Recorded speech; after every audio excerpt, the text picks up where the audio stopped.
Hey, it's Cassidy Fitzgerald, and I will be covering the topic of self-deception. Self-deception is a topic that was covered in Ramachandran's book, Phantoms of the Brain, in Chapter 12. I also read an article about self-deception by Zoe Chance and Michael I. Norton that is informing my presentation today. Self-deception is a common tool used for used car salesmen and even for people in everyday life, even if they do not necessarily realize that they are using it. There are 3 definitions of self-deception, and these were defined by Zoe Chance and Michael I. Norton. There is motivated false belief, deflationary belief, and motivated unconscious. Motivated false belief utilizes selective attention and knowledge avoidance. For example, someone would be utilizing knowledge avoidance if they did not click on articles that denied climate change, if they did believe in climate change, and vice versa. The deflationary cannot be told from positive illusions, as they are mostly the same thing. This can be used through biased information search and just by forgetting. The motivated unconscious belief is held even with the knowledge of a contradictory unconscious true belief. There are not too many studies on this one, as it is difficult to measure an unconscious belief. There are many reasons that self-deception occurs. One of the main reasons is a social influence.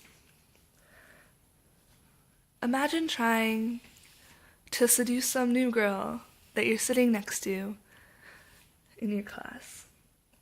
You would tell a story to grab her attention, such as summoning Mount Hood. You would tell her of all these tales and how you fought hand-to-hand combat with a bear.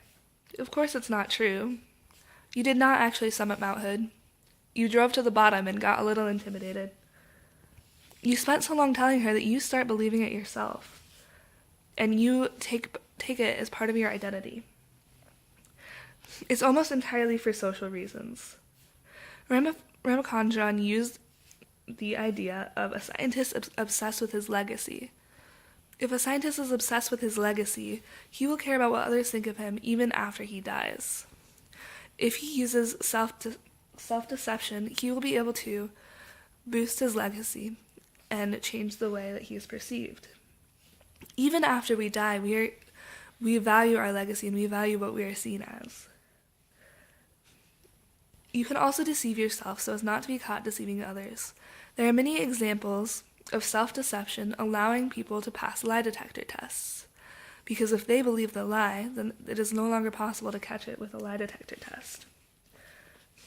Gaining social rewards is another big one, and looking upon oneself in a socially desirable light and boosting one's optimism about themselves and one's efficacy in many things. There are many benefits to self-deception, but don't let that fool you. There are many consequences as well. Some of the benefits are confidence.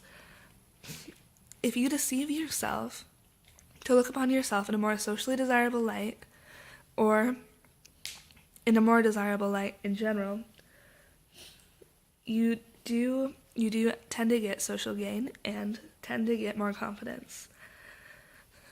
You also tend to be a self-enhancer. Self-enhancers are looked upon with respect and are seen as influential. It could be better for producing relationships or even just for producing one-night stands. It could lead to optimism, which also leads to working harder and gaining utility from the optimism, which makes people more motivated. It was also found that people perform hard or painful tasks when they are paired with good traits, if they look upon themselves with this self-deceptive light. For example, if someone was told that holding their hand in ice-cold water for longer meant that they were strong, then it ended up that they held it in it longer than they would have if they had not been told that it was paired with that trait. And this is linked again with self-deception and someone tricking themselves into believing that they're stronger than they are. There are also many consequences of self-deception. There are many social consequences if they are found. Being perceived as a self-enhancer has a massive social backlash. And there's an even bigger social consequence for being perceived as a liar. One may destroy their relationships or their friendships because of a lack of trust.